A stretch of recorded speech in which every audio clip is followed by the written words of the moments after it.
नमस्कार, मैं दीपमाला dB news channel से। आइए डालते हैं एक नज़र आज के मुख्य समाचार पर। खबर उत्तर प्रदेश जनपद बलिया से है, जहां किसान स्नातकोत्तर महाविद्यालय रक्षा बलिया के प्रबंधक श्री लल्लन सिंह के माता एवं पिता के नाम पर भी पार्वती देवी इंटर कॉलेज रक्षा रत्सर बलिया एवं श्री पीडी कॉन्वेंट स्कूल रक्षा रत्सर में चल रहा है। विद्यालय प्रांगण में ही स्वर्गवास होने पर श्री लल्लन सिंह ने अपने माता पिता की मूर्ति का अनावरण किया गया है, जो हर साल की बात इस साल भी चौथी पुण्यतिथि विद्यालय प्रांगण में अमावस्या के दिन श्रद्धांजलि दी गई। आज कार्यक्रम की अध्यक्षता कर रहे श्री शिवजी पाठक, मुख्य अतिथि शत्रुघ्न दास जी महाराज गुरुकुल गाजीपुर, विशिष्ट अतिथि श्री राम बहादुर सिंह, श्री राजेंद्र प्रसाद सिंह, श्री वशिष्ठ नारायण शर्मा, डॉक्टर जेपी तिवारी, श्री रामचंद्र सिंह, श्री देवेंद्र सिंह, प्रधान सिद्धनाथ तिवारी खजूरी रहे। वक्ताओं ने कहा कि पुत्र वही होता है जो अपने माता पिता के आदेशों का पालन करता है। आज के कार्यक्रम में आए हुए काफ़ी संख्या में सम्मानित लोग विद्यालय के प्रधानाचार्य श्रीमती श्वेता सिंह एवं प्रधानाचार्य श्री दिलीप कुमार एवं श्री शिक्षकगण एवं शिक्षाएं, छात्र छात्राएं, पूरे विद्यालय प्रांगण खचाखच भरा हुआ था। कार्यक्रम का शोभा गाजीपुर से आए शत्रुघ्न दास जी महाराज बढ़ा रहे थे। आज के कार्यक्रम से श्री लल्लन सिंह से हम सबको कुछ सीख लेनी चाहिए, जो अपने माता पिता के लिए श्रवण कुमार बने हुए हैं। मैं दीपमाला डीबी न्यूज़ चैनल से बने रहे हमारे साथ। आप सब अपना बहुमूल्य समय निकालकर इस परिवार के लिए, इस विद्यालय के लिए यहाँ इस चिलचिलाती हुई धूप में वो उपस्थित हुए हैं, इसके लिए मैं आप सभी का करता हूँ।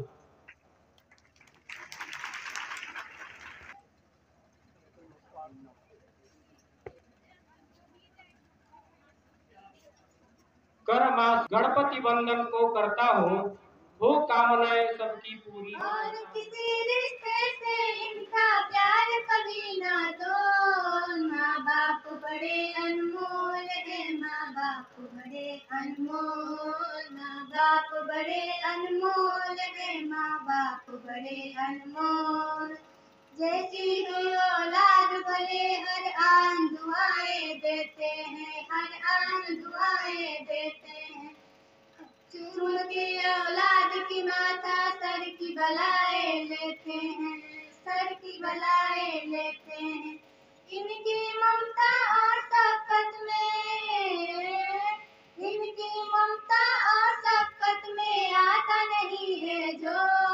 माँ बाप बड़े अनमोल है, माँ बाप बड़े अनमोल। मंचासी श्री सिद्ध पीठ गोपुरा के महंत जी मंच पर बैठे हम लोगों के गार्जियन और क्या क्या कहना यही सब स्मृति श्रद्धेय श्री वशिष्ठ नारायण शर्मा जी, पूर्व प्रधानाचार्य, बड़े भाई श्री राम बहादुर सिंह जी, बड़े भाई BS मेमोरियल संस्थान के संस्थापक श्री राजेंद्र प्रसाद सिंह जी, हमारे किसान महाविद्यालय प्रबंध समिति के पदाधिकारी श्री विजय बहादुर तिवारी, इस विद्यालय के अध्यक्ष डॉक्टर जेपी तिवारी, महंत जी के साथ आए अतिथि द्वय, सामने बैठे इस विद्यालय संचालन समिति के सदस्य, हमारे सगे संबंधी विद्यालय के प्रधानाचार्य, शिक्षक बंधु, प्यारे बच्चों,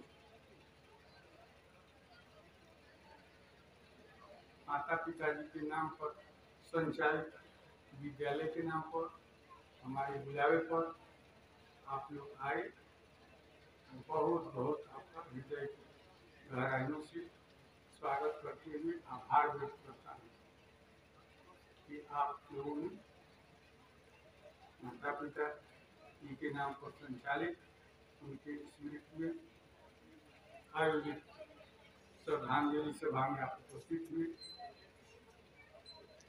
अपना बहुमूल्य समय दे करके गर्मी में, इसलिए मैं आप सभी के प्रति बहुत बहुत बहुत धन्यवाद। जय हिंद। इस विद्या के प्रांगण में मां सरस्वती के छत्र छाया में उपस्थित होकर के जो अनवरत शिक्षा का आलोक यहाँ बिखर रहा है, उसके मूल में प्रेरणा के स्रोत दो महान विभूतियां जो आज हमारे बीच नहीं हैं, उनके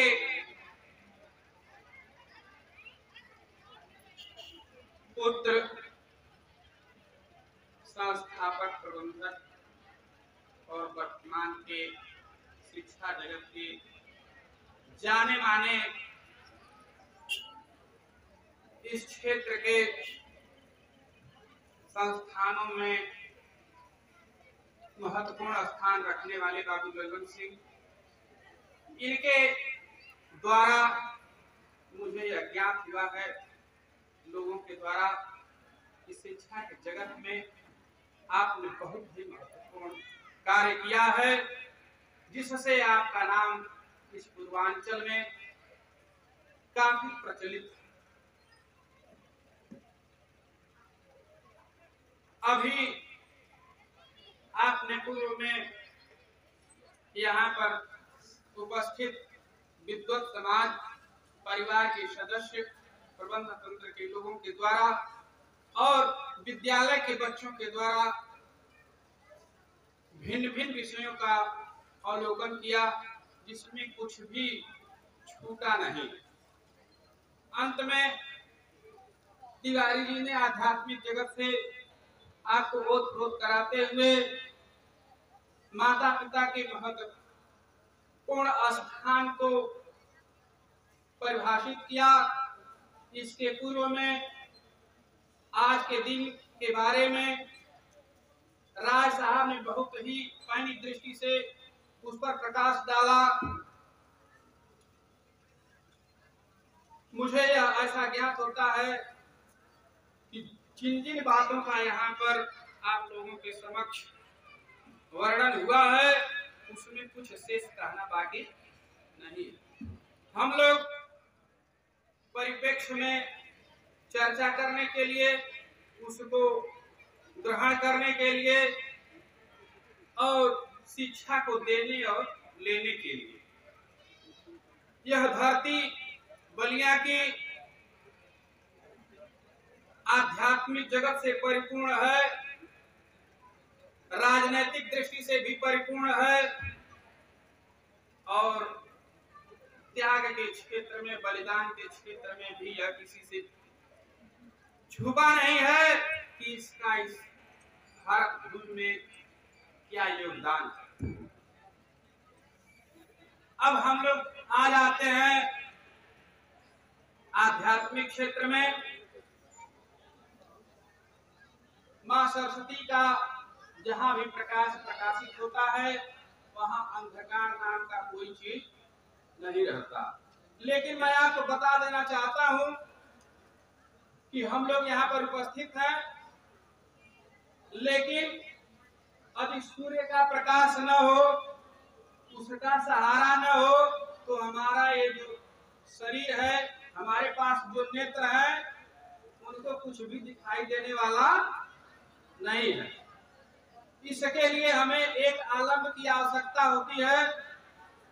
शरीर में सब कुछ रहते हुए भी यदि सूर्य का प्रकाश न हो, चंद्रमा का प्रकाश न हो, आर्टिफिशियल लाइट न हो, तो आप के द्वारा ये जो शरीर में यंत्र लगे हुए हैं, ये बेकार है। यह यंत्र काम नहीं कर सकता।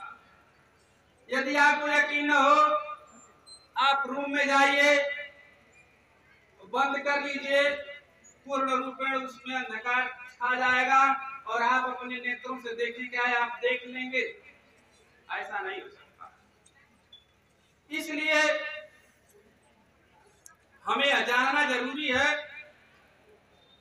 कि समाज में आने के बाद एक प्रकाश ऐसा भी होना चाहिए जिससे यह सारा जगत आलोकित हो।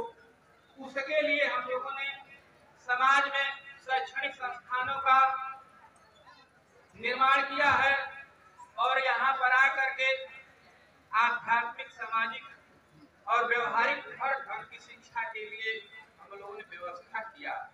यह व्यवस्था ऋषि महर्षि मनीषियों ने समाज को जागृत करने के लिए व्यक्ति को इस समय हमारे यहाँ काफी सुधार हुआ है। जब शासन प्रशासन बदला है तो शिक्षा जगत में भी उसकी गुणवत्ता बढ़ी।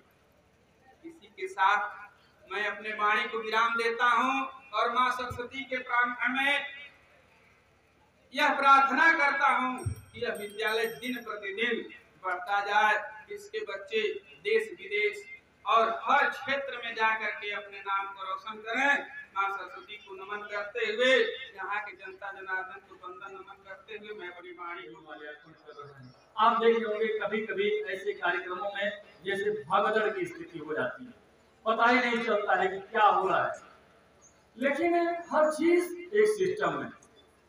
तो कहने का मतलब यह है कि वह व्यक्ति जो अपने कार्य से, अपने व्यवहार से समाज को एक दिशा देने का काम करता है, कोई जरूरी नहीं है कि बहुत बड़ा आदमी है।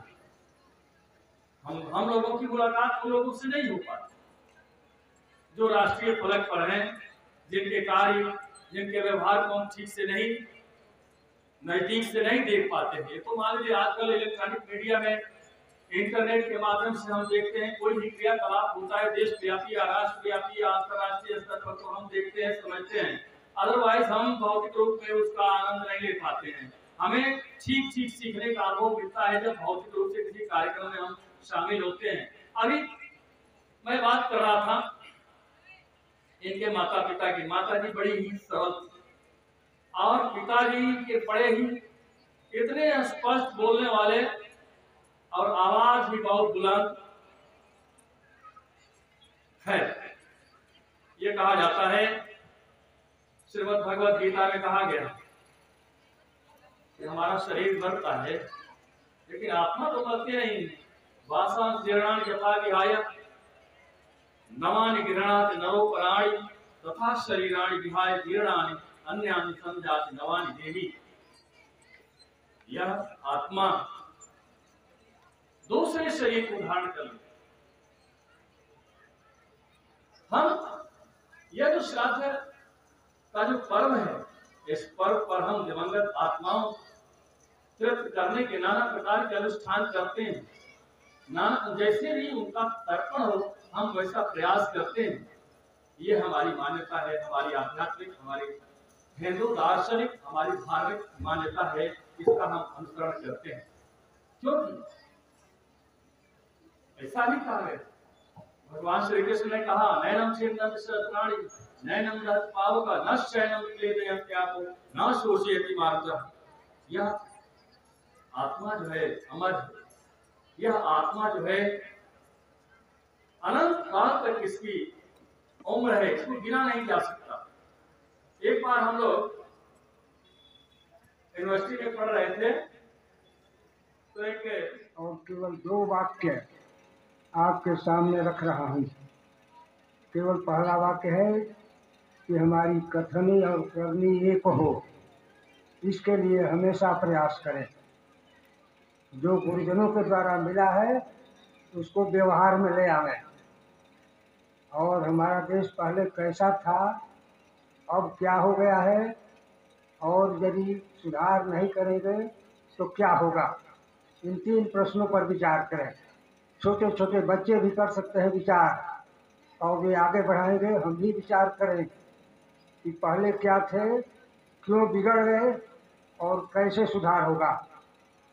और कथनी करनी एक बनाएं। केवल इन 2 वाक्यों को दोहरा करके कहता हूँ, इसलिए इस पर ध्यान दें, व्यवहार में ले आवें और सभी लोग आगे बढ़ें, इस भावना के साथ मैं ये सारा कार्य जो है असाधारण व्यक्ति ही कर सकता है। आज इस मंच के माध्यम से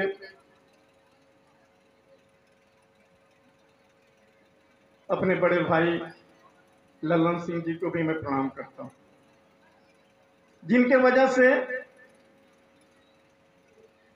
सारे लोग मिलकर के हम इन दिव्य आत्माओं की पुण्यतिथि हम मना रहे हैं। दोस्तों, मां को याद करना, पिता को याद करना, वो मां जब हम बच्चे थे स्तनपान करते थे, एक स्तन पीते हुए दूसरे स्तन पर लात मारते थे, लात खाकर भी दूध पिलाना, बच्चे को पालना, वो मां जब हमारा साथ छोड़ देती है तो हमें बड़ा कष्ट होता है। जब हम बिस्तर गीला करते थे, गीले बिस्तर पर अपने सो करके सूखे पर हमें सुला करके रात भर जाग करके भी जो मां हमारी रक्षा करती थी, वो मां जब हमारा साथ छोड़ देती है तो हमें बड़ा कष्ट होता है। वो मां जब हम खाते हैं, इधर उधर देखते हैं और बिना कुछ बोले नमक का डिब्बा आपके सामने बढ़ा देने वाली मां, बिना कुछ कहे आपकी आत्मा की बात समझ लेने वाली मां जब हमारा साथ छोड़ देती है तो हमारा बहुत कष्ट होता है। अगर एक दिन निश्चित अपने मन में कर लें कि उनके याद में अगर पुण्यतिथि याद है तो उस तारीख को, नहीं तो साल में एक बार याद करें कि हम श्रद्धा से उनको श्रद्धा सुमन अर्पित करेंगे, तो निश्चित उनकी सारी स्मृतियां आपके स्मृति पटल पर आ जाएंगी और आपको लगेगा वही आपका बाप, वही आपकी माता आपको कैसे दुलार कर रही, कैसे आपको फटकार कर रही। एक बार आपकी सारी बातें आपको ताज़ा हो जाएंगी और शायद आपको उनका दुलार भी याद आ जाएगा और शायद आपको उनकी डांट भी याद आ जाएगी। शायद अच्छे कामों के लिए प्रेरित करते थे वो भी आ जाएगा।